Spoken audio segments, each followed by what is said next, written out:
Hi, it's Jennifer again. Today I have some thoughts for you about whether or not it's necessary for you to work on your accent, or what I would say is whether or not you need to work on what I call your understandability, other people's ability to understand you or comprehend you. And this is a common question that people have in their minds because it's a lot of work, right? And to go through lessons and the kind of homework and self development that you're going to have to go through is really only something that you want to invest in if you feel as though it's necessary or appropriate.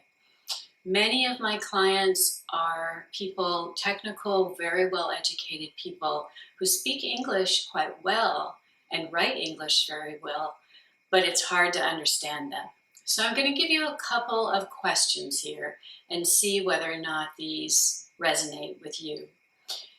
Obviously, if people say to you, "Excuse me," or "Could you say that again?" Or if you speak in meetings and people say, "I didn't quite catch what you said," those are definitely signs that Americans are having a hard time understanding you. And so that's a time to consider, I don't want my words to be lost, right? Especially if you are well educated and are contributing to the discussion, you don't want that valuable input to be passed over because people simply don't understand you. So that's one thing. That's kind of obvious. The other thing I would start suggesting that you look for is inappropriate responses to something that you've said. A couple of examples. So if somebody is looking at you and you are giving a little explanation about what your work is, for example, in a meeting, and then you basically finish with a question at the end, and they just continue to look at you without responding to that question, that's a sign that they didn't quite follow what you were saying in your little monologue there. And so that's a sign that, okay, I've lost this person. They weren't keeping up with me, and this was an inappropriate response to something that I said.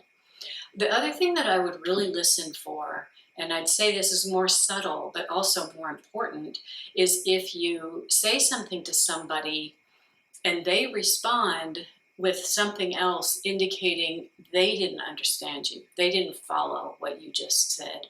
So if you walk up to the ticket counter at the airport and ask a question and they answer a different question, sometimes people make mistakes right there, anticipating one kind of question, you ask something else, they answer the first question.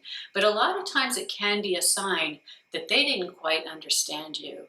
All of these might be indications that I'm not being quite as effective as I want to be with my English. And even though my English is good and I write well and I understand often extremely well, my verbal skills aren't quite where I want them to be. And those are really important. We haven't always had a lot of chance to practice our verbal English. And so we don't want to miss an opportunity to be as good at speaking as we are at writing or comprehending. So keep those things in mind because I don't want you to miss out. And I don't want other people to miss out on your valuable input simply because they didn't understand you because of your accent or your rhythm or fluency or whatever it is that's keeping them from understanding you as well as they should. And good luck. Continue working.